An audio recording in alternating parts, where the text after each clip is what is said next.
Are fairies real? Are you a witch or are you a fairy? Or are you the wife of Michael Cleary? I've seen them. Welcome to Haunted Road Media. I'm author and ghost historian Mike Ricksecker. Explore with us. Fairies. Are they just legend and lore? Or are these mythical supernatural beings actually real? For hundreds of years, people pointed to the strange circular outcropping of mushrooms as mystical fairy rings, portals which the small entities used to travel to and from their world, or which they used to power up on energy. However, this is actually the natural growing process of mycelium, a fungus which grows beneath the ground with its fruit pushing to the surface and becoming the mushroom. Ringforts around Ireland were also supposed to have been where fairies lurk, but these were just historic forts around the Irish countryside, which used their concentric circles for protection hundreds and hundreds of years ago. Over time, the forts were abandoned, fell to ruin, and became forgotten, disappearing into the landscape as it became buried within the earth and trees sprouted up from the old dugout circles. Of course, there's also the tragic account of Bridget Cleary, who was murdered by her husband Michael in 1895. Bridget had taken ill, and Michael became insistent that she, in fact, was not his wife, that she was a fairy changeling, and the fairies had kidnapped Bridget to the fairy realm. It was a horrific event, but the legends were such a huge part of the culture, and some people took it too far. So what's the truth about fairies? Are they just stories derived from misunderstood forms of nature and forgotten history? Or are there elements of truth within the tales, perhaps even older than the forgotten ringforts? Were there real interactions with fairies long, long ago that over time got compounded with legend and lore, making the truth almost completely unrecognizable? I, for one, believe that these elusive beings may actually exist, since I've actually had some encounters with things that we may consider to be fairies. My first possible interaction with a fairy came at the Campsville Locks in Campsville, Illinois in 2016, although I had no idea at the time that this may have been a moment with a fairy until later that year. While exploring the locks, this photograph taken by my ex showed something strange arcing toward me. It's not a reflection from a flash off a bug, since no flash was used. Here's an example of a flash off a bug. And this object would have to be moving faster than the shutter speed. At that time, we just chalked it up to a big, I don't know. Had no idea what it was. When we came to the idea that this may be a fairy was when we absolutely saw something fairy-like following the Ghost of the Goldenrod event later that November. When the event concluded on the Goldenrod showboat, there was just 3 of us left, myself, my ex, and her friend Tara. Now, we were just in the showroom of the old showboat, the 2 ladies sitting down and I was standing in the middle. The only light was my flashlight shining back up into the lobby area, and since they had boarded everything up for the winter, there were no other sources of light. Well, we were just talking when I suddenly saw this translucent yellow ball kind of float down between Tara and Shauna. Now, I mentioned it very quickly, but really didn't pay it much mind. Maybe it was just a trick of the light or something. We were all looking out there toward the lobby. Now, the first time I saw any sort of ball of light, it whooshed down real quick right there. But it was just a few minutes later when I suddenly saw this strange bar of light right next to Shauna on the floor. So what I first saw after that was that little bar of light on the floor here. And my flashlight was pointing out that way, straight out to the lobby, and was on the floor. But that little bar of light was angled this way, like right here. So I walked around Shauna over to where it was at to try to figure out where the light was coming from, because like I said, the entire boat was boarded up. So I'm moving my hand to and fro around it to try to break the light, whatever beam of light may be coming down, to make this strange bar of light. It was slightly V-shaped. It was short, I don't know, about 3 inches long, slightly V-shaped. And then it wavered. I was like standing here pointing, trying to figure out, if I could break a beam of light. And it wavered and went away. The girls are looking at me like I was all kinds of strange and weird. They have no idea what I was doing. Well, then the bar of light did something very strange. It started wavering like this, and then it was gone. So I tried to describe to the women what I had seen, because I had no idea what in the world I was doing.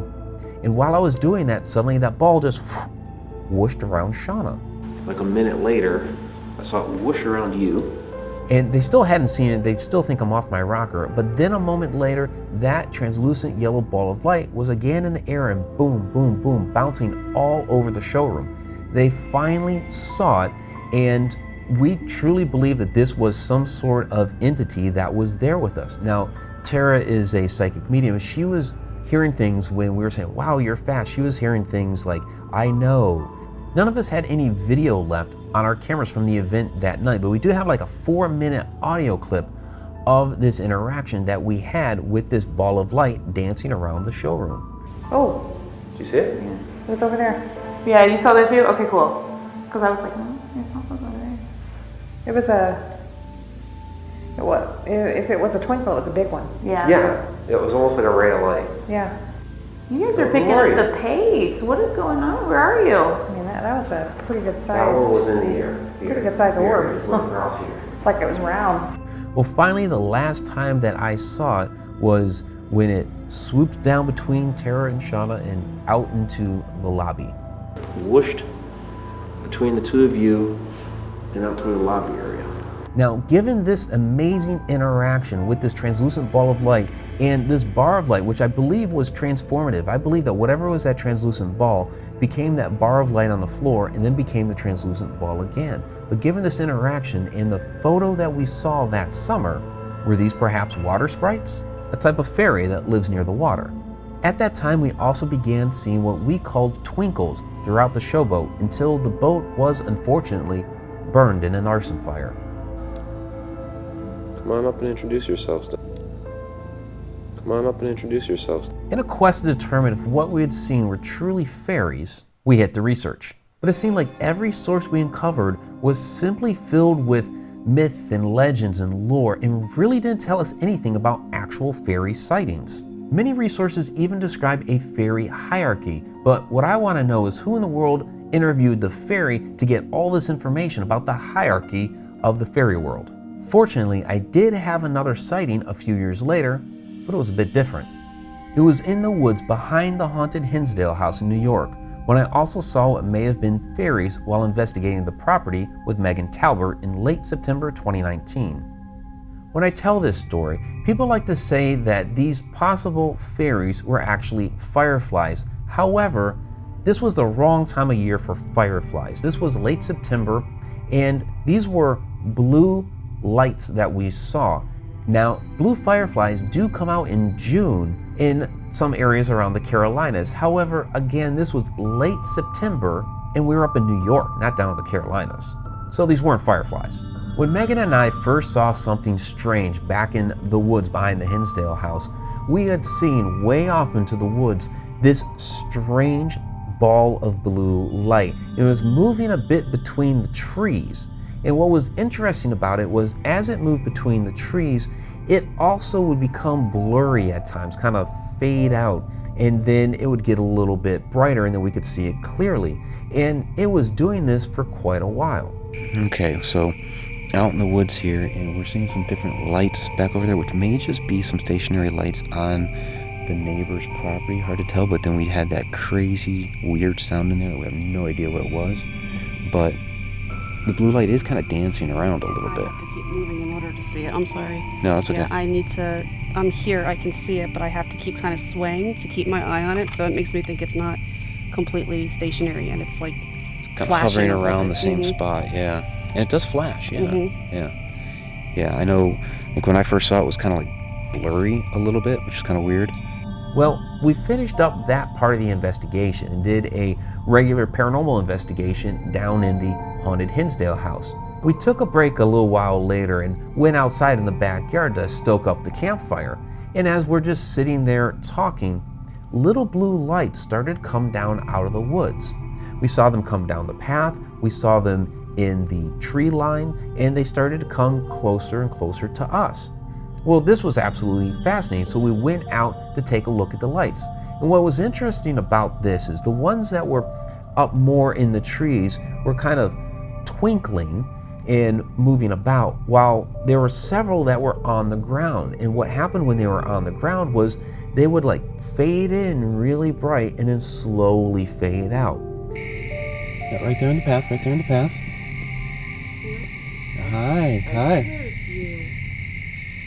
Just a little, it's okay, come on. You can, right there next to the audio recorder is a twinkle. Hi, that's right, come on back. Well, we got out our cameras, we got out our flashlights, and we're trying to figure out what exactly this is. Of course, the first idea is, are these some sort of strange bug? Well, we got right down there on the ground, looking with our flashlights, there's no bug, nothing whatsoever. They're so close. Megan, honestly, I've never seen them like this before. And they've just come so close and so many of them. Right. I know we might seem really big to you, but we're not here to harm you. Yeah, and we're trying to be careful. Oh, right there. I see it. Hi. Hi. There's two. There's sometimes when I see these on the ground like this, it kind of has that blurry effect that I was seeing back then. We're trying to capture this stuff with the camera, and it was almost impossible to capture these little blue lights on camera. I tried infrared, I tried regular shot, all different kinds of things to try to get these on camera. I do have a little bit of a blurry image of one, so we may have actually gotten it. They're so bright. So unbelievably bright, please. So this went on for quite a while, and what I decided to do was to leave an offering. A lot of people talk about leaving offerings for fairies. Well, we had an apple available to us, so I put an apple out on the path. Okay, this is my offering to you. I'm putting an apple down. I'm going to put it next to you. How about that? And there's a couple of them. Whoa! I just saw like 3 of them light up right when I put that down. And there's a big one back there. See, right there, right there. When we came out there in the morning, what was really strange about the apple is that it was exactly in the same place in which I had left it. It had not moved at all, but yet something had burrowed into it from the side, took out a large chunk, but looked like it had actually burrowed into it. And then around the apple were all these little shards and pieces of the apple. There's the apple that we left as an offering. And honestly, it does look like somebody taking a bite out of the side of it. And that's exactly where we placed it. That's exactly where we placed it.